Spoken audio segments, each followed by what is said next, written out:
Un juge raciste humilie un adolescent noir, puis apprend qu'il est un avocat envoyé pour enquêter sur lui. Isaiah Carter avait grandi en sachant que la loi était rarement juste envers les hommes comme lui. Ce n'était pas une vérité amère racontée à voix basse, c'était une réalité qu'il avait vue se répéter encore et encore, un poids qu'il portait depuis l'enfance. Il se souvenait encore du moment où son monde avait été brisé, la nuit où son père avait été emmené menotté pour un crime qu'il n'avait pas commis. La confusion sur le visage de sa mère, la résignation silencieuse dans les yeux de son père et l'efficacité impitoyable avec laquelle le système avait agi contre eux avaient laissé une empreinte dans son âme. Cette seule nuit s'était transformée en année de lutte, d'appels qui ne menaient nulle part et de visites dans une prison qu'Isaiah aurait souhaité ne jamais avoir à voir de l'intérieur. Les cicatrices de cette injustice l'avaient façonné, endurci et surtout l'avaient nourri.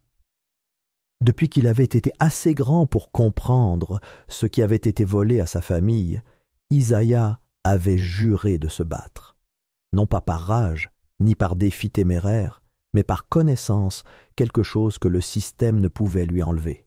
Il avait étudié sans relâche, surmontant tous les obstacles qui se dressaient sur son chemin, obtenant les notes, les bourses et, finalement, le diplôme que personne ne s'attendait à ce qu'il obtienne. À seulement 25 ans, il avait accompli ce que beaucoup lui avaient dit être impossible. Il était devenu avocat. Mais le combat était loin d'être terminé. Au contraire, il ne faisait que commencer. Sa première mission d'importance était d'une portée presque poétique. L'homme qu'il avait été chargé d'enquêter était l'incarnation de tout ce contre quoi Isaiah avait passé sa vie à se battre. Le juge Alden Graves, un homme dont le nom avait été prononcé sur un ton amer par ceux qui s'étaient présentés devant lui. Graves s'était forgé une réputation de force impitoyable et inflexible au sein du tribunal, connu pour prononcer des peines disproportionnées contre des accusés noirs, tout en fermant les yeux sur des délits similaires commis par d'autres. Ces décisions étaient empreintes d'un schéma infaillible, qui avait longtemps été évoqué à voix basse, mais jamais formellement contesté. Des plaintes avaient été déposées, mais aucune n'avait jamais été entendue. Son pouvoir, ses relations et son image publique soigneusement entretenue l'avaient protégé pendant des années. Il savait marcher sur la ligne, en gardant ses préjugés suffisamment subtils pour éviter les accusations directes. Pourtant, sous la surface, les dégâts qu'il avait causés étaient indéniables. Mais Graves avait commis une erreur. Il avait laissé juste assez de miettes de pain pour que les bonnes personnes puissent suivre. Les murmures de mauvaise conduite étaient parvenus aux oreilles de ceux qui avaient l'autorité d'agir. Et maintenant, Isaiah avait l'occasion de rassembler les preuves nécessaires pour finalement demander des comptes au juge. C'était une tâche qui avait une importance à la fois personnelle et professionnelle. Il n'était pas n'importe quel avocat. C'était un enquêteur chargé de découvrir la vérité qui avait échappé à tant de personnes avant lui. Et cette fois, Graves n'aurait pas d'échappatoire. Le plan était simple dans sa conception mais complexe dans son exécution. Isaiah n'allait pas entrer dans le tribunal en tant qu'avocat, mais en tant qu'accusé. Pour vraiment démasquer Graves, il devait vivre de ses propres yeux ce que tant d'autres avaient vécu avant lui.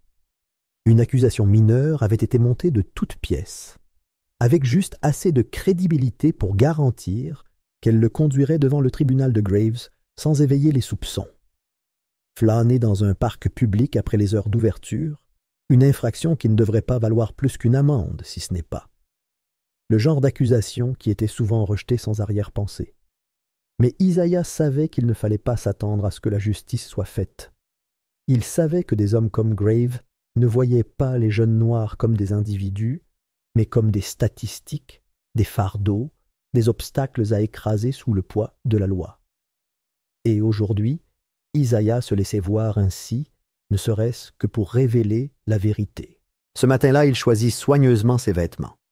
Son costume habituel était resté intact dans son placard. À la place, il enfila un simple sweat à capuche, un jean et des baskets. L'uniforme des jeunes hommes trop souvent jugés avant même d'avoir eu la chance de parler. Il regarda son reflet dans le miroir, notant la façon dont ce léger changement d'apparence transformait la façon dont il était perçu. Pour la plupart, il n'était plus Isaiah Carter, avocat. Il était juste un autre jeune homme noir, un visage qui se fondrait parmi les innombrables autres qui avaient comparu devant Graves.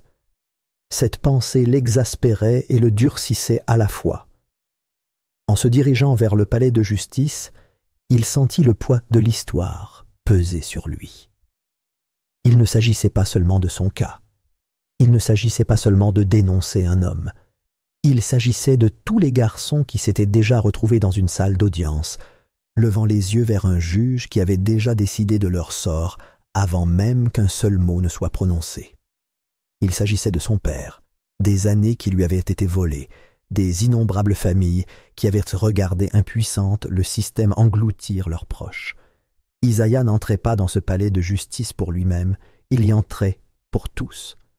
L'air était chargé d'impatience alors qu'il s'approchait des marches du grand et imposant bâtiment.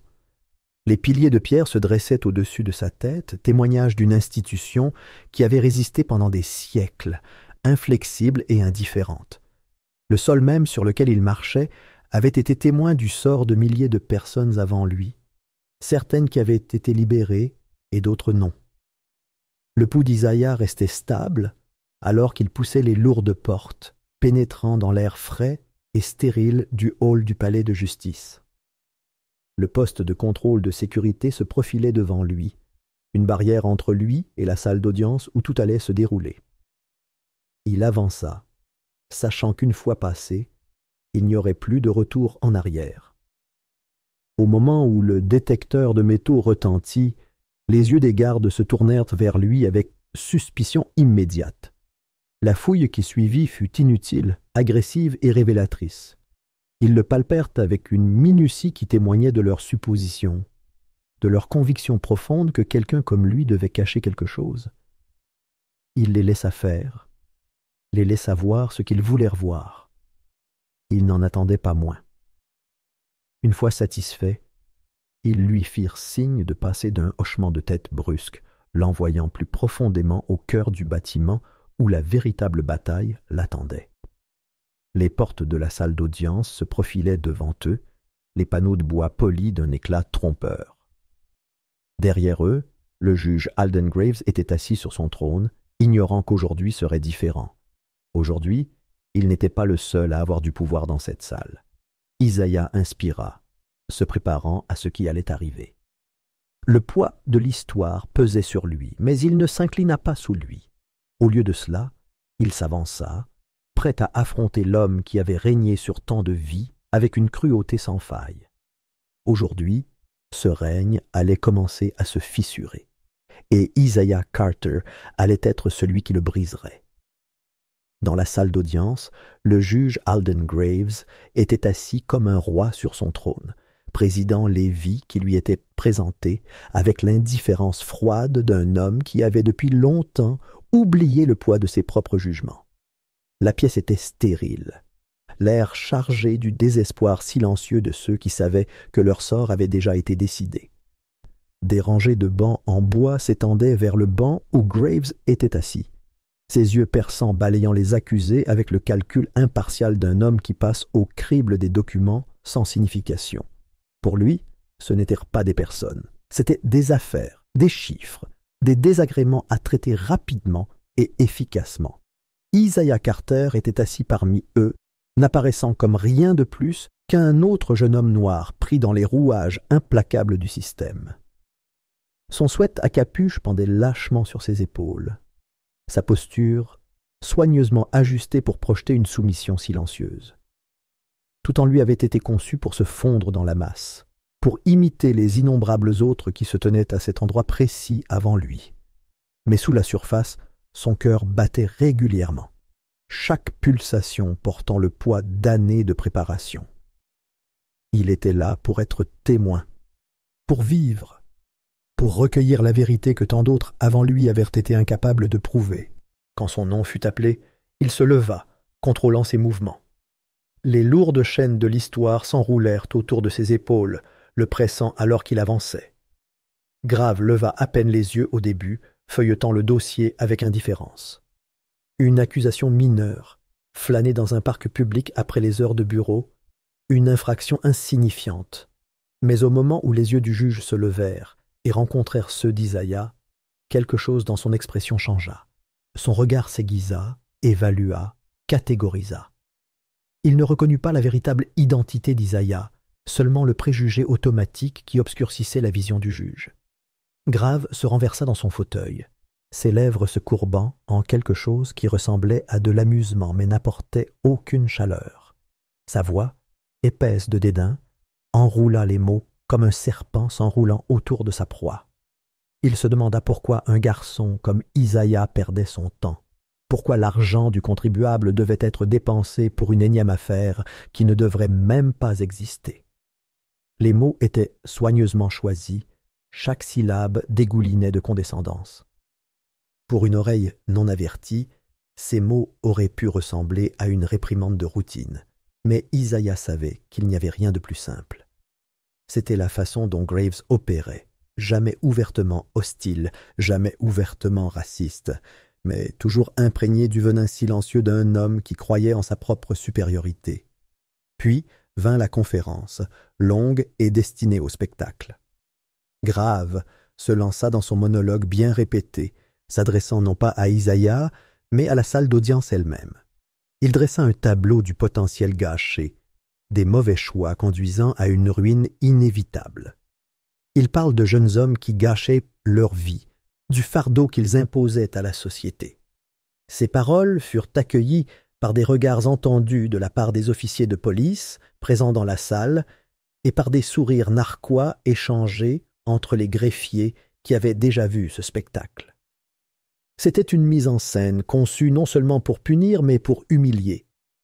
Isaiah resta immobile, les mains serrées sous la table en bois de la défense, les ongles enfoncés dans ses paumes pour se maintenir en équilibre.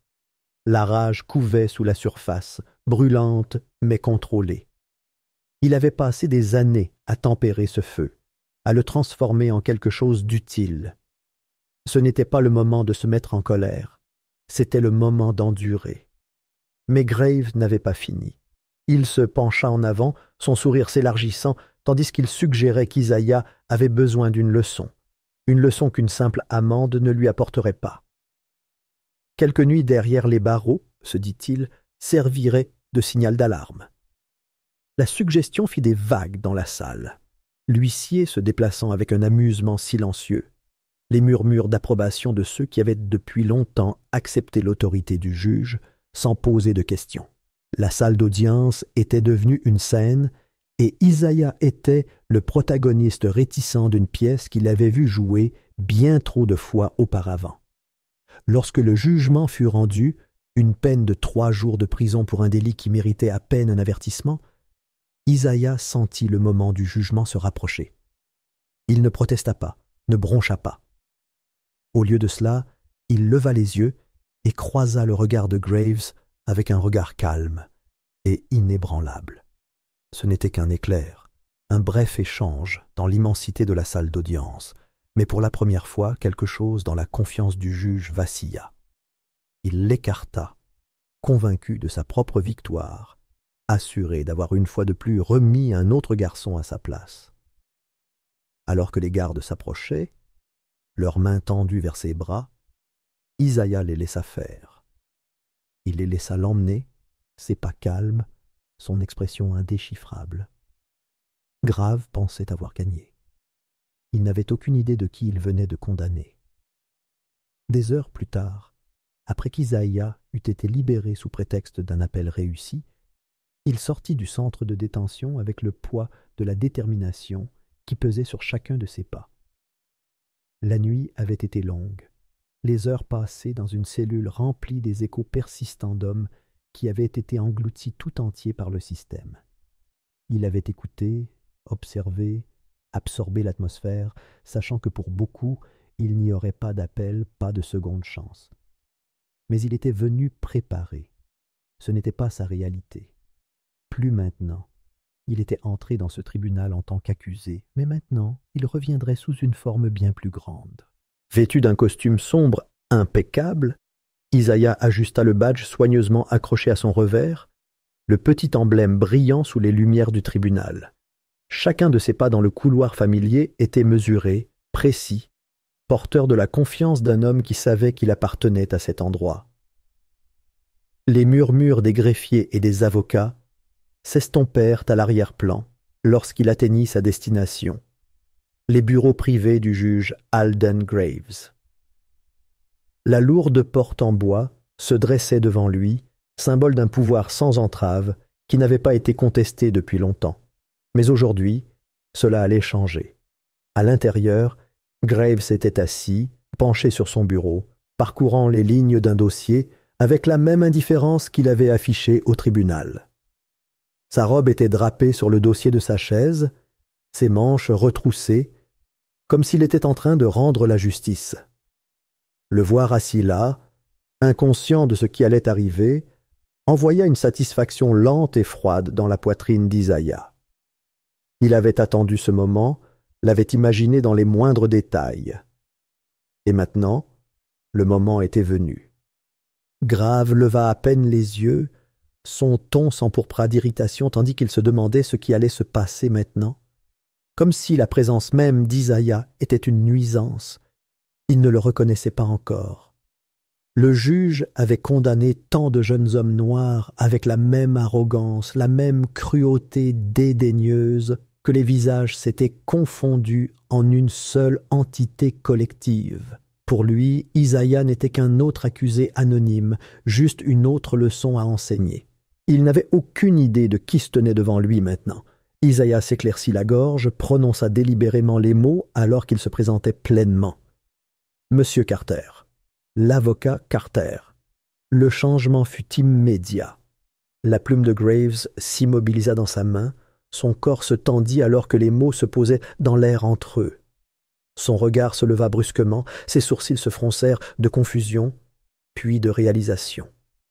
La couleur disparut de son visage, son expression une guerre entre l'incrédulité et l'horreur naissante. Ce n'était pas un garçon devant lui, ce n'était pas un accusé impuissant, entravé par un système défaillant. C'était l'homme envoyé pour enquêter sur lui.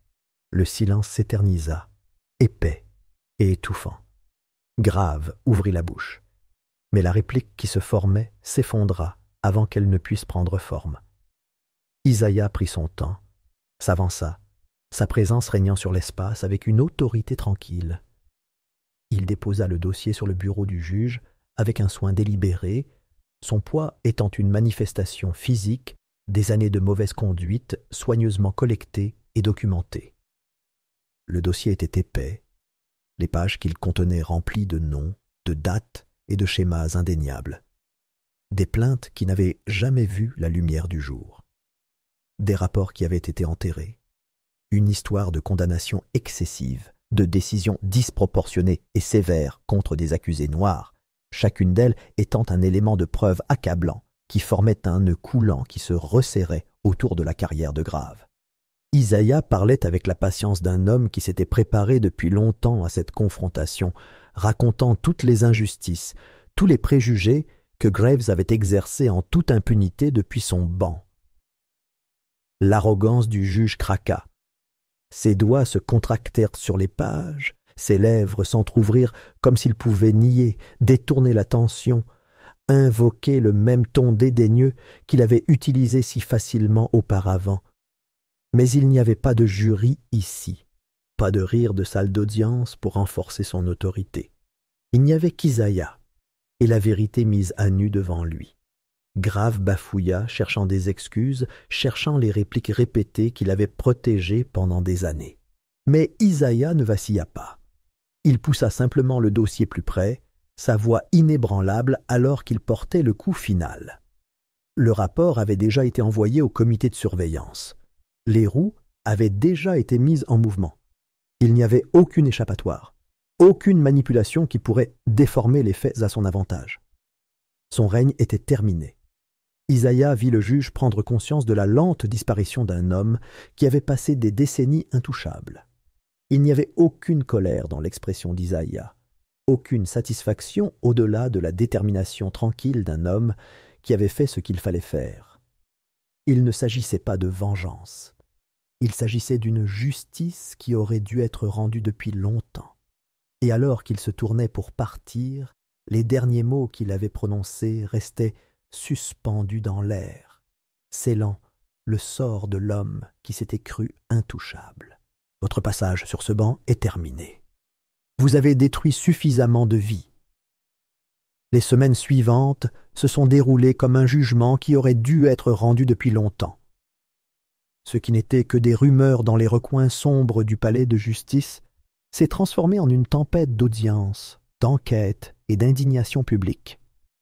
Les images du traitement cruel infligé par le juge Alden Graves à Isaiah Carter se sont répandues comme une traînée de poudre, déclenchant des débats dans les cercles juridiques, les médias et parmi les personnes qui l'avaient autrefois condamné sans pitié.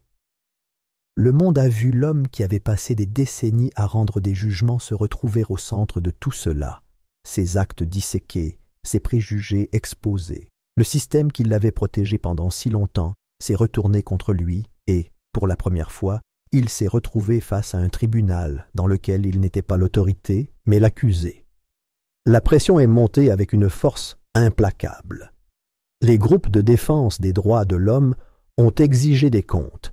Les analystes juridiques ont déconstruit ses décisions passées et ceux qui avaient souffert sous son marteau se sont manifestés, leurs histoires dressant le portrait accablant d'un homme qui avait manié la loi comme une arme. Chaque affaire sur laquelle il avait statué était examinée à la loupe. Chaque sentence injuste constituait une nouvelle faille dans les fondements de sa réputation. Ce qui était autrefois considéré comme de simples rumeurs était désormais une vérité indéniable, exposée au grand jour. Le comité de surveillance s'est réuni en session d'urgence, ses délibérations étant assombries par le poids des demandes publiques. Le nom de Graves, autrefois prononcé avec respect ou avec une crainte silencieuse, portait désormais une tache qui ne pouvait être effacée. Il n'a pas fallu longtemps pour que le système fasse ce qu'il fait le mieux, se distancier du navire en train de couler. Des collègues qui avaient autrefois fermé les yeux sur sa mauvaise conduite ont maintenant publié des déclarations de condamnation. Les politiciens qui avaient accepté ses faveurs se sont soudain retrouvés à le désavouer. Le palais de justice qui avait été son royaume devint un champ de bataille. Chaque couloir familier rempli de regards de pitié, de mépris ou de satisfaction tranquille. Le juge intouchable était devenu un paria. Dépouillé de son titre, Graves fut contraint de prendre une retraite anticipée. Le coup final fut porté rapidement, avec la même efficacité froide qu'il avait autrefois réservée aux accusés qui se tenèrent devant lui. Sa carrière était terminée, son pouvoir démantelé morceau par morceau. Le poids de son héritage s'effondra sous le poids de la vérité, et lorsque la décision finale fut rendue par le conseil de discipline, elle ne fut pas accueillie avec stupeur, mais avec une acceptation résignée. La chute avait été inévitable. Isaïe regarda tout cela se dérouler avec une satisfaction tranquille. Ce n'était pas une satisfaction ancrée dans la vengeance personnelle. Il n'était jamais question de vengeance. Il s'agissait de justice, de réparer un tort qui existait depuis bien trop longtemps. Il avait démasqué un homme qui avait gouverné avec une cruauté sans frein, qui avait façonné le destin d'innombrables vies avec un préjugé qu'il croyait ne jamais pouvoir remettre en question. Ce faisant, Isaiah avait fait en sorte qu'aucun autre jeune homme noir ne se présente devant le tribunal de Graves, en attente d'un procès équitable qui n'aurait jamais lieu. Le cycle avait été brisé. Pourtant, alors que la poussière retombait, Isaiah savait que ce n'était que le début. Un homme était tombé, mais le système qui lui avait permis de prospérer demeurait. Il y en aurait d'autres, des hommes qui avaient appris des erreurs de Graves et qui couvriraient plus soigneusement leurs traces. Le combat pour la justice était loin d'être terminé, mais aujourd'hui, il y avait eu une victoire, un petit déplacement du poids de l'histoire, une fissure dans les fondations d'une institution qui avait longtemps résisté sans contestation. En sortant du tribunal une dernière fois, Isaiah inspira profondément, laissant l'air remplir ses poumons, laissant le moment s'installer dans ses os. Le bâtiment derrière lui, avec ses imposants piliers de pierre et ses lourdes portes en bois, ne lui paraissait plus aussi imposant. C'était toujours un champ de bataille, mais aujourd'hui, il avait gagné. Le poids qu'il portait depuis l'enfance lui semblait un peu plus léger. Le combat allait continuer, et pour l'instant, il s'autorisait ce moment. Parce que parfois, une seule victoire suffisait à tout changer.